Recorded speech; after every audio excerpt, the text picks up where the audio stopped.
First, we want to thank the people of Kenya for standing firm and persevering against all odds and difficulties.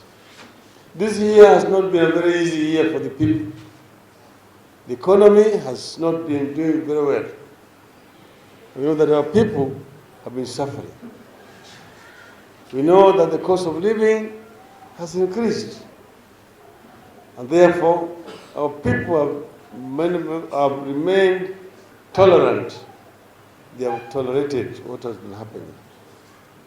We know that efforts are being made, but we are going through a transition in our country. The results are not going to be evident immediately. It will take time, because it took time to take us to where we were.